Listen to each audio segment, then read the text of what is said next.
अपने संबोधन से हम सबका मार्गदर्शन करें, अपने संबोधन से हम सबको प्रेरित करें। माननीय प्रधानमंत्री महोदय।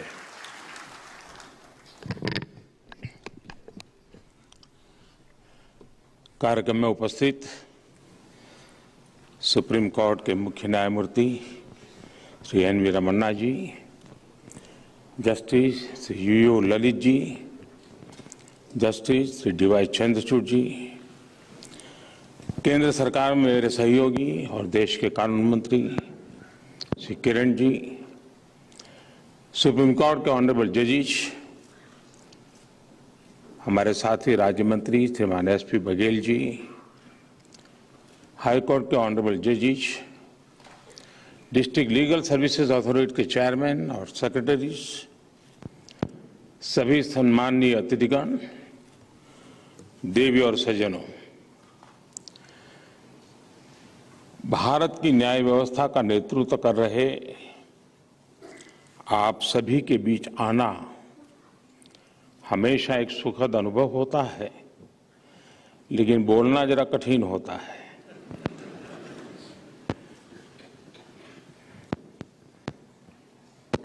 डिस्ट्रिक्ट लीगल सर्विस अथॉरिटी के चेयरमैन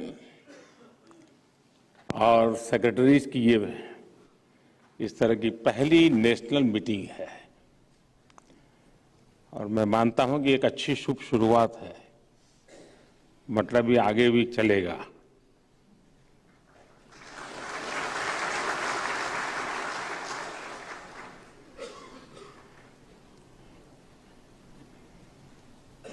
आपने इस तरह के आयोजन के लिए जो समय चुना है, ये समय भी सटीक भी है और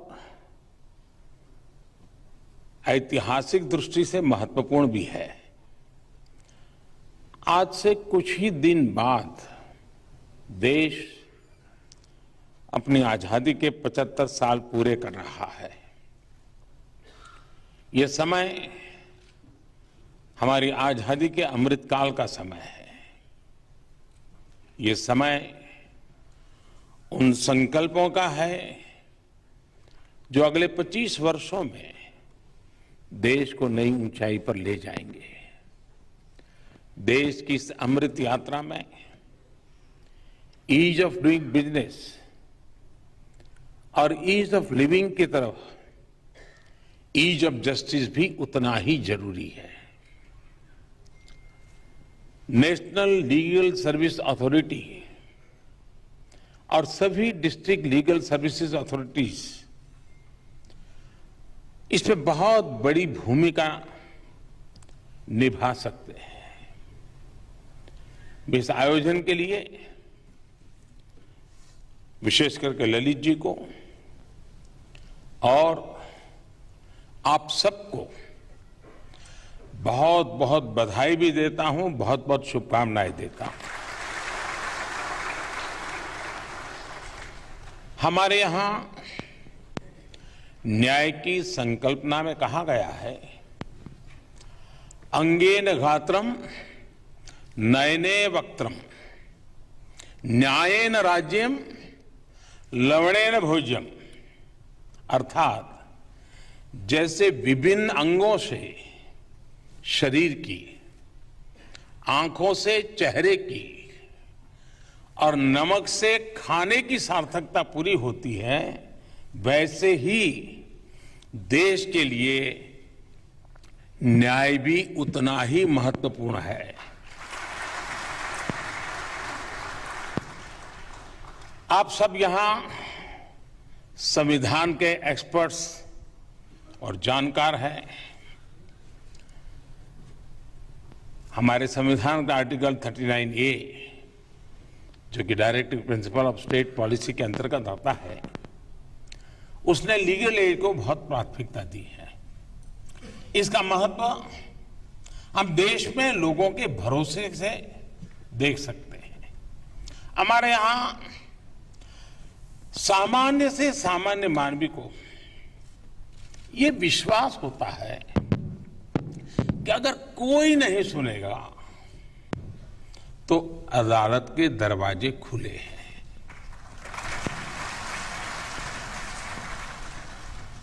न्याय का ये भरोसा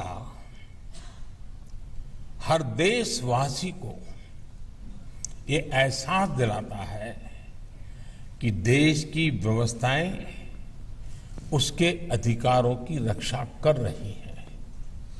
इसी सोच के साथ देश ने नेशनल लीगल सर्विसेज अथॉरिटी इसकी स्थापना भी की ताकि कमजोर से कमजोर व्यक्ति को भी न्याय का अधिकार मिल सके। विशेष रूप से हमारी डिस्ट्रिक्ट लीगल सर्विस अथॉरिटीज हमारे लीगल एड सिस्टम के बिल्डिंग ब्लॉक्स की तरह है। साथियों, आप सभी जानते हैं कि किसी भी समाज के लिए जुडिशियल सिस्टम का एक्सेस जितना जरूरी है उतना ही जरूरी जस्टिस डिलीवरी भी है। इसमें एक अहम योगदान जुडिशियल इंफ्रास्ट्रक्चर का भी होता है। पिछले 8 वर्षों में देश के जुडिशियल इंफ्रास्ट्रक्चर को मजबूत करने के लिए तेज गति से काम हुआ है।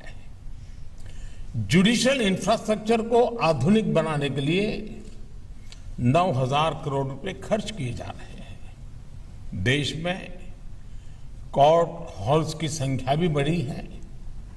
जुडिशियल इंफ्रास्ट्रक्चर के निर्माण में ये तेजी जस्टिस डिलीवरी को भी स्पीड अप करेगी।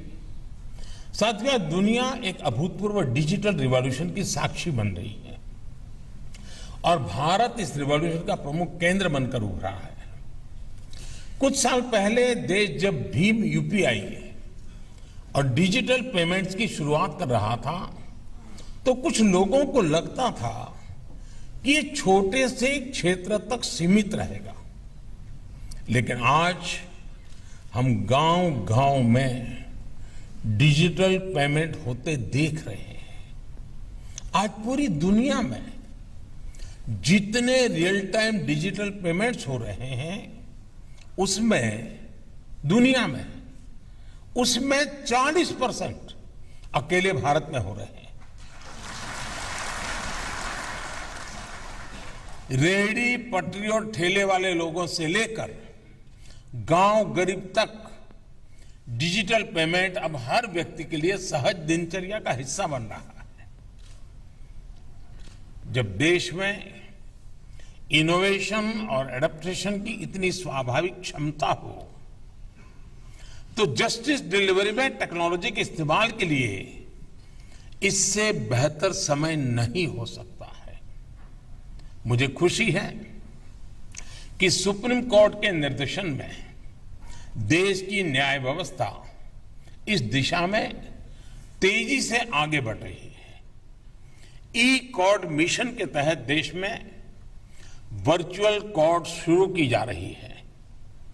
ट्रैफिक वायोलेशन जैसे अपराधों के लिए 24 घंटे चलने वाली कोर्ट से काम करना शुरू कर दिया है। लोगों की सुविधा के लिए कोर्ट्स में वीडियो कॉन्फ्रेंसिंग इंफ्रास्ट्रक्चर का विस्तार भी किया जा रहा है। मुझे बताया गया है कि देश में डिस्ट्रिक्ट कोर्ट्स में अब तक 1 करोड़ से ज्यादा केसेस की सुनवाई वीडियो कॉन्फ्रेंसिंग के जरिए हो चुकी है। करीब करीब 60 लाख केस हाई कोर्ट्स और सुप्रीम कोर्ट में भी सुने गए हैं। कोरोना के समय हमने जिस विकल्प के तौर पर एडप्ट किया वो अब व्यवस्था का हिस्सा बन रहा है। ये इस बात का प्रमाण है कि हमारी न्याय व्यवस्था न्याय के प्राचीन भारतीय मूल्यों के लिए भी प्रतिबद्ध है और 21वीं सदी की रियलिटीज के साथ मैच करने के लिए भी तैयार है। इसका श्रेय आप सभी महानुभावों को जाता है। मैं आप सभी के इस प्रयासों की सराहना करता हूं। साथियों, सामान्य मानवीय तक जस्टिस डिलीवरी के लिए नेशनल लीगल सर्विस अथॉरिटी और सभी डिस्ट्रिक्ट लीगल सर्विस अथॉरिटीज को भी टेक्नोलॉजी की इस ताकत का अधिक से अधिक इस्तेमाल करना होगा।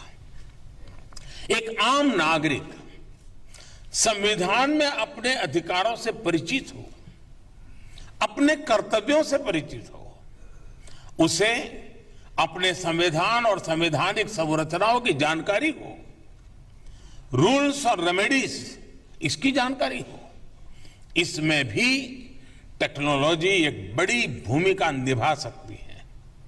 पिछले साल आदरणीय राष्ट्रपति जी ने लीगल लिटरेसी और अवेयरनेस के लिए पान इंडिया आउटरीच कैंपेन लॉन्च किया था। इसमें डिस्ट्रिक्ट लीगल सर्विस अथॉरिटीज ने बहुत बड़ी भूमिका निभाई थी। इसके पहले 2017 में pro bono legal service program भी लॉन्च किया गया था। इसमें मोबाइल और वेब एप्स के जरिए लीगल सर्विसेज को आम लोगों के लिए एक्सपांड किया गया था। इस तरह के प्रयासों में अब ये अथॉरिटीज एक कदम और आगे बढ़कर नेक्स्ट जेन टेक्नोलॉजीज का इस्तेमाल करेगी तो जनता का और हित होगा। साथियों, आजादी के 75 साल का ये समय हमारे लिए कर्तव्य काल का समय है। हमें ऐसे सभी क्षेत्रों पर काम करना होगा जो अभी तक उपेक्षित रहे हैं। देश में अंडर ट्रायल कैदियों से जुड़े मानवीय विषय पर सुप्रीम कोर्ट द्वारा पहले भी कई बार संवेदनशीलता दिखाई गई है। ऐसे कितने ही कैदी हैं जो कानूनी सहायता के इंतजार में वर्षों से जेलों में बंद है। हमारी डिस्ट्रिक्ट लीगल सर्विस अथॉरिटीज इन कैदियों को कानूनी सहायता देने का जिम्मा उठा सकती है। आज यहां देश भर से डिस्ट्रिक्ट जजेज आए हैं। मेरा उनसे आग्रह है कि district level under trial review committee के चेयरमैन होने के नाते अंडर ट्रायल कैदियों की रिहाई में तेजी लाएं। वैसे मुझे बताया गया है कि नालसा ने इस दिशा में कैंपेन भी शुरू कर दिया है। मैं इसके लिए आपको बधाई देता हूं, आप सबको बधाई देता हूं और अपेक्षा करता हूं कि आप लीगल एड के जरिए इस अभियान को सफल बनाएंगे। मैं बार काउंसिल से भी आग्रह करूंगा कि इस अभियान से ज्यादा लॉयर्स को जुड़ने के लिए प्रेरित करें। साथियों, मुझे आशा है हम सभी के प्रयास इस अमृतकाल में देश के संकल्पों को नई दिशा देंगे। इसी विश्वास के साथ मुझे आपके बीच आने का अवसर मिला, इसके लिए भी मैं आप सबका धन्यवाद करता हूं और मुझे विश्वास है कि 2 दिन का ये आपका मंथन जिन अपेक्षाओं और आशाओं के साथ इतना बड़ा समारोह हो रहा है उतने ही बड़े परिणाम लाएगा। इसी अपेक्षा के साथ बहुत बहुत धन्यवाद।